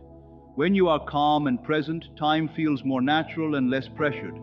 There is less internal resistance, so experience flows without constant comparison or anticipation. But when the mind is focused on what is missing or what is expected in the future, time begins to feel stretched. You are constantly measuring where you are against where you think you should be. This measurement creates a sense of delay.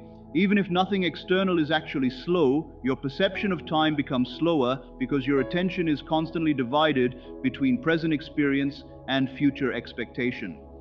That division creates a feeling of waiting, even if you are actively doing things in your life. Time also feels different depending on emotional intensity.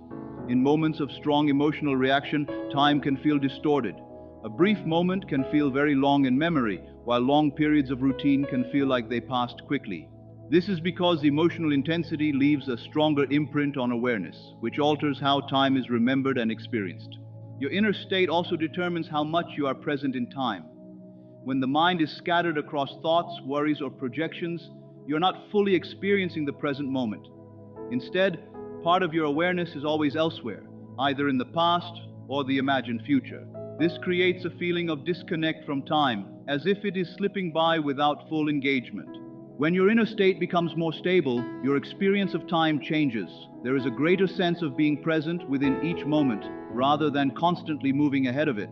This does not mean time slows down externally, but your perception of it becomes more grounded. You are no longer mentally rushing through experience or resisting it. Time is also influenced by expectation. When you are waiting for something to happen, your mind constantly checks for progress.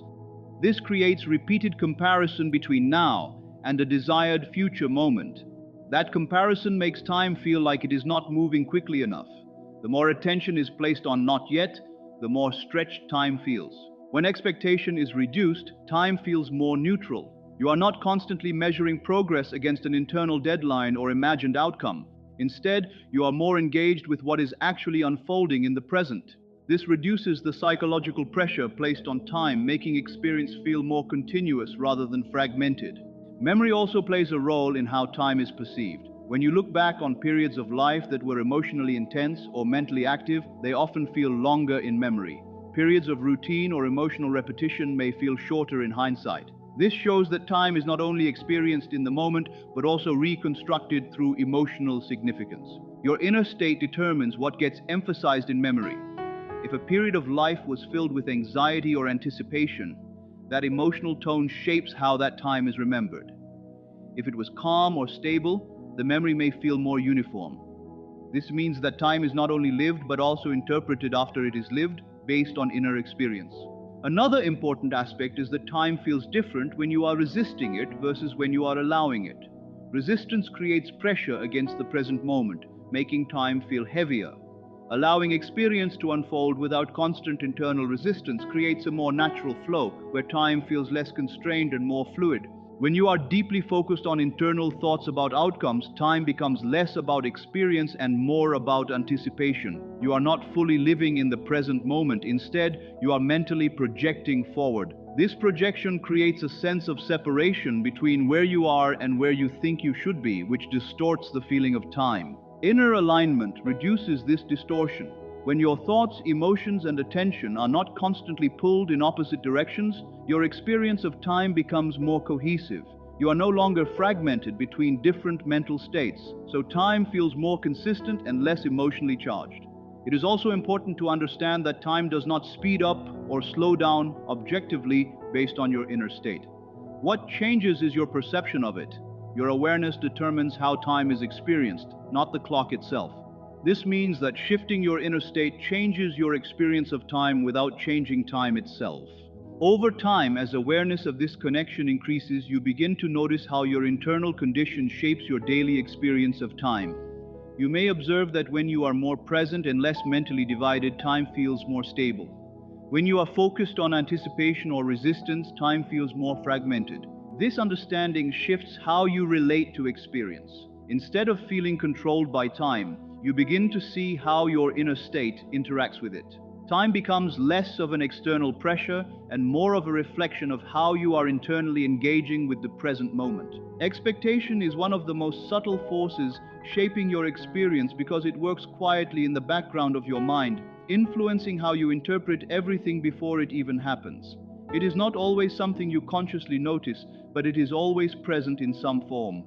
Every situation you enter, every thought you think about the future, and every assumption you hold carries an expectation attached to it, even if you never clearly define it in words. At its core, expectation is simply what your mind predicts or assumes will happen next.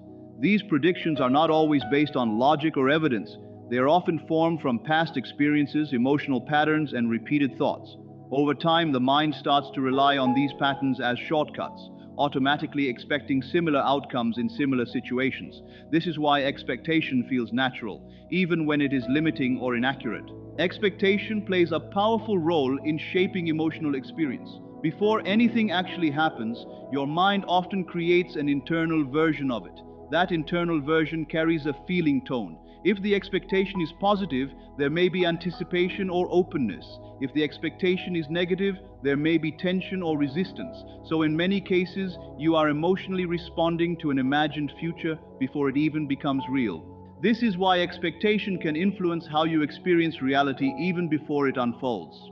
When you enter a situation expecting difficulty, your attention naturally scans for signs of difficulty. When you expect ease or support, your attention begins to notice different aspects of the same situation. The situation itself may be neutral, but expectation determines what you focus on and how you interpret it. Expectation also affects behavior in subtle ways. If you expect something to go wrong, you may unconsciously act in ways that reflect caution, hesitation, or withdrawal. If you expect something to go well, you may act with more openness or engagement. These behaviors then influence the actual outcome, reinforcing the original expectation. This creates a feedback loop between expectation, behavior, and experience. Most expectations are formed automatically based on repetition. If you have experienced a similar outcome many times, your mind begins to assume it will happen again. This assumption becomes a default expectation, even if the situation has changed. That is why past experiences can strongly influence how you approach new situations, even when they are not identical. Expectation is also closely tied to attention. What you expect influences what you notice. If you expect something to be difficult, your attention will naturally highlight challenges or obstacles. If you expect something to be manageable, your attention will be more open to solutions or possibilities. In this way, expectation filters perception before conscious analysis even begins. Another important aspect of expectation is that it creates emotional pressure when tied too strongly to outcomes. When you strongly expect a specific result, your emotional state becomes dependent on whether that result appears. This creates tension because your inner stability is now linked to an external condition that you cannot fully control. The stronger the expectation, the stronger the emotional reaction when reality does not immediately match it. Expectation also influences how you interpret timing.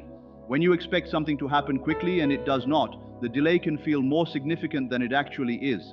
The mind measures reality against the expected timeline, and any mismatch creates frustration or doubt.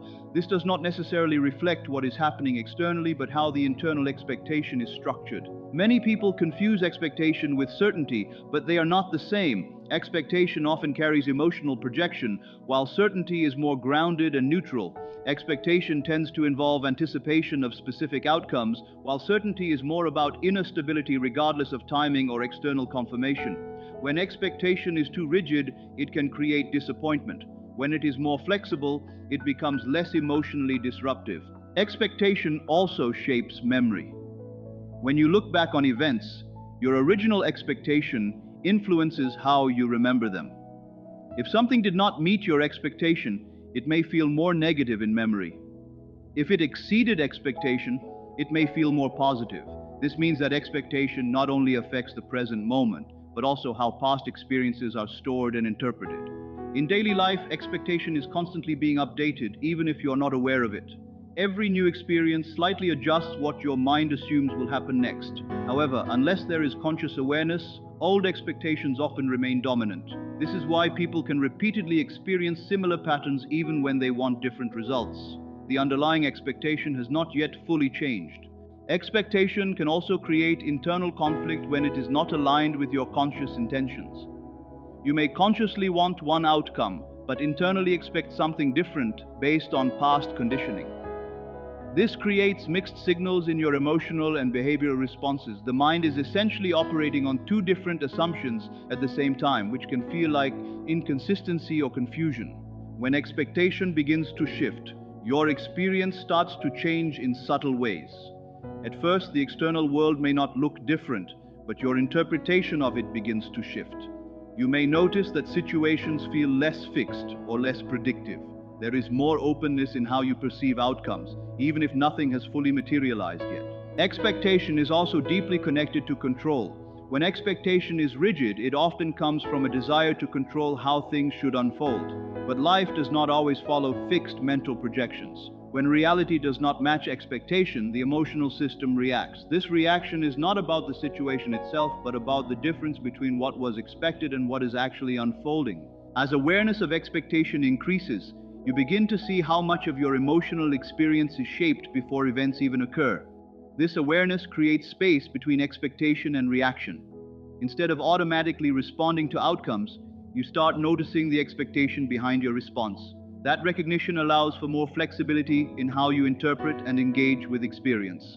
Over time, expectation becomes less rigid and more observational. You still have preferences and directions, but they are not held with the same emotional tension. This reduces the pressure placed on outcomes and allows experience to unfold with less internal resistance. And as expectation becomes more flexible, your overall experience of life becomes less driven by anticipation and more grounded in presence. Everything you have been exploring leads back to one simple realization. Your inner world is not separate from your outer experience. What you consistently think, assume, feel, and accept as true becomes the lens through which your life unfolds. Nothing is fixed in the way it first appears. What feels permanent is often just a current reflection of an internal state that has been repeated long enough to form a pattern. When you begin to understand this, the way you relate to your life naturally changes. You stop reacting as if every situation is final, and instead start noticing the deeper movement underneath it. Even moments that feel uncertain or slow begin to look different, because you recognize they are part of a process rather than a conclusion. This awareness creates a kind of inner space where you are no longer fully controlled by appearances.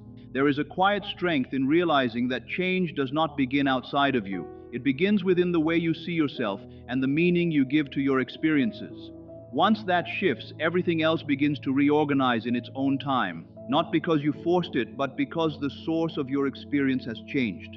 What matters most is not occasional motivation or temporary belief, but the steady direction of your inner state. The more consistent you become in your thoughts, assumptions, and emotional responses, the more stable your experience of life becomes. And over time, that stability begins to reflect outwardly in ways that feel natural rather than forced. Even when things appear unchanged, something is always moving beneath the surface. Inner alignment does not always show immediate results, but it always carries direction. And when that direction is maintained without interruption, experience gradually adjusts to match it. In the end, the process is less about chasing outcomes and more about becoming aware of where you are mentally and emotionally standing from moment to moment, because that inner position is what shapes everything else, even when it is not immediately visible.